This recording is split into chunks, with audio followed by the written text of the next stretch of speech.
Assalamualaikum warahmatullahi wabarakatuh. Om Swastiastu, Namo Buddhaya, salam kebajikan, rahayu.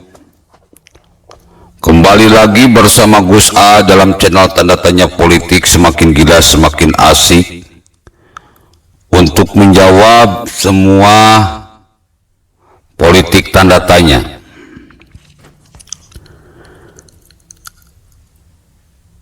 Kita merasa tertegun,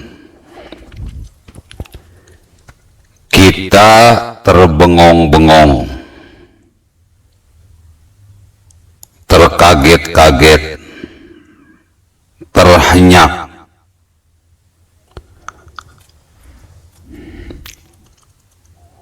Kok bisa-bisanya ya salah seorang anggota Dewan Perwakilan Rakyat malah jadi anggota Dewan Perwakilan teroris dengan memberikan sumbangan $20.000 kepada sebuah aliansi teroris, organisasi teroris. Kalau saya sebenarnya nggak begitu kaget, karena dalam politik itu tidak ada yang gratis. Apa yang dilakukan oleh Fadly John ini adalah semacam balas budi lah, mungkin atas kemenangan yang diraih oleh partai politiknya, mungkin karena dibantu oleh organisasi tersebut. Ya, ketika kita memberikan budi, maka dibalas budi.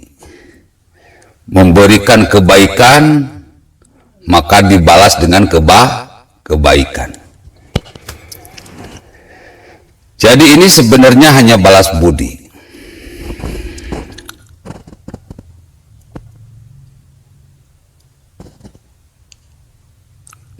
Makanya saya dulu pernah berkata, hati-hati pemerintah. Ada yang namanya teroris rasa oposisi, oposisi rasa teroris. Teroris berkolaborasi, berkoalisi dengan oposisi. Dan oposisi mendanai teroris. Nah, hati-hati ini. Mungkin saja yang terkuak sekarang hanya Fadly John. Padahal menurut saya banyak kok orang-orang elit di negeri ini yang mendanai organisasi teroris yang ada di Indonesia. Makanya para teroris ini berkembang dengan cepat.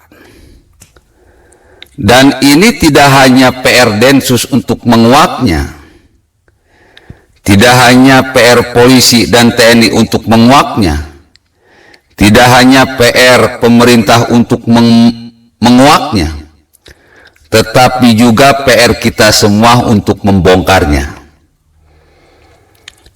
Gak mungkin teroris bisa berkembang secepat ini, sehebat ini, sedahsyat ini, sampai memasuki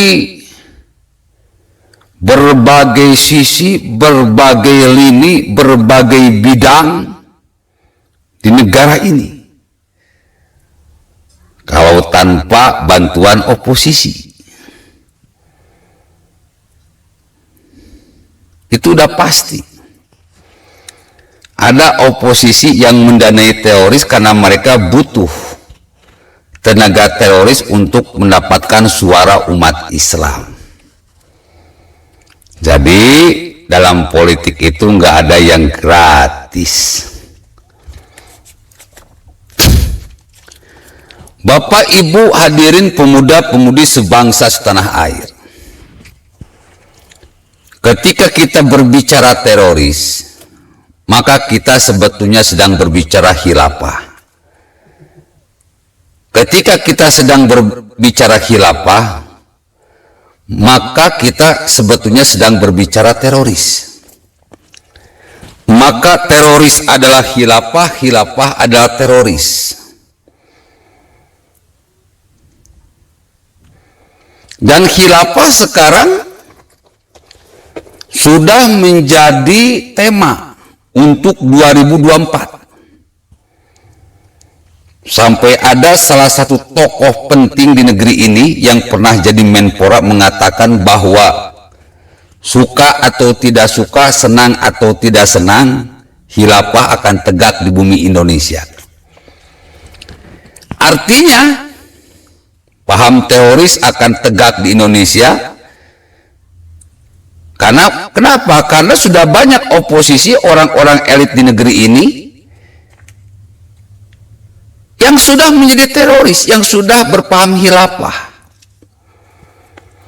Cuma tinggal nunggu 2024, jagoan mereka presidennya menang, sudah. Mereka akan berkuasa di negeri ini dengan leluasa. Dengan bantuan teknologi yang saat ini kita punyai, maka strategi mereka ini dengan mudah kita baca. Dan juga kita bisa menghancurkan dengan mudah. Oleh karena itu, maka kita sekarang harus bersatu padu, bergerak bersama-sama, saling asah, saling asih, saling asuh, saling bergotong royong. Kita bela Pancasila, kita bela sistem, kita bela rejim ini habis-habisan.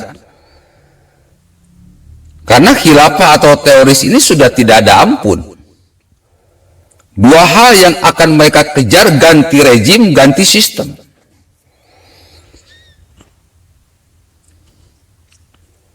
Nah, termasuk si Fadly John ini, dia juga sudah terpapar terorisme, sudah jelas. Berbicara terorisme, maka berbicara khilafah, maka pasti ada pengajiannya. Teroris ini mereka menebarkan pahamnya lewat pengajian. Jadi sudah banyak elit-elit kita yang sudah terpapar teroris. Oleh karena itu, karena teroris menyebarkan pahamnya lewat pengajian, maka saya pun akan mengembalikan mereka melawan teroris ini lewat pengajian pula. Cuman pengajian bukan khilafah, tapi pengajian Pancasila. Sudah banyak loh elit-elit kita yang terpapar terorisme. Termasuk di DPR. Kemarin saya melihat dengan kepala sendiri ada anggota DPR maki-maki Menag. Menganggap bahwa teroris ini ulama, ustadz ini ulama. Bro, beda bro. Ulama-ulama, teroris-teroris, kiai-kiai, ustadz-ustadz, beda. Ulama bukan teroris dan teroris bukan ulama. Kenapa? Ulama itu tidak mungkin membangkang pemerintah, tidak mungkin bergabung dengan teroris. Ulama itu pasti dekat dengan pemerintah. Karena dalilnya ada, ya ayyuhalladzina amanu, hai orang-orang yang beriman, ati Allah, taatlah kepada Allah, wa atiur rasul, dan taatlah kepada rasul, wa ulil amri minkum, dan taatlah kepada pemerintah. Kalau ulama itu pasti dukung pemerintah.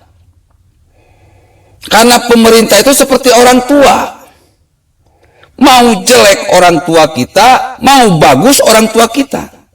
Mau jelek pemerintah kita, mau bagus pemerintah kita. Pemerintah dipilih oleh rakyat, berarti pilihan rakyat adalah pilihan Tuhan. Jadi kalau ada ustadz, kiai, ajengan, habaib membangkang pada pemerintah, mereka bukan ulama. Siapa? Teroris. Semua teroris yang ada di dunia ini pasti membangkang pada pemerintah.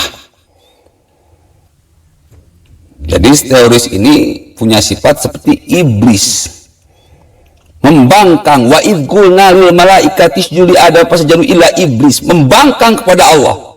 Disuruh sujud kepada Adam, gak mau. Jadi kalau ada ulama-ulama membangkang kepada pemerintah, mereka bukan ulama. Apa? Teroris. Dan beberapa data yang saya temukan, memang sudah banyak anggota-anggota DPR yang sudah berpaham teroris. Bahkan kemarin Golkar dengan Demokrat mengajukan proposal khilafah, mengajukan proposal teroris. Ini lebih mengerikan. Jadi tidak hanya Fadly John yang terpapar teroris, mungkin akan banyak elit-elit lain, DPR, MA, hakim, jaksa dan sebagainya yang sudah terpapar teroris. Bagi saya ini bukan sepele, ini sudah jutaan pele. Artinya negara kita dalam ancaman, Pancasila dalam ancaman, UUD 1945 dalam ancaman, kebinekaan dalam ancaman, demokrasi, nasionalisme, merah putih dalam ancaman. Oleh karena itu, ayo bro, satukan hati, pemikiran, lisan, dan perbuatan. Kita perangi mereka dengan mengadakan pengajian Pancasila. Paham kita lawan paham, pengajian kita lawan pengajian. Assalamualaikum warahmatullahi wabarakatuh.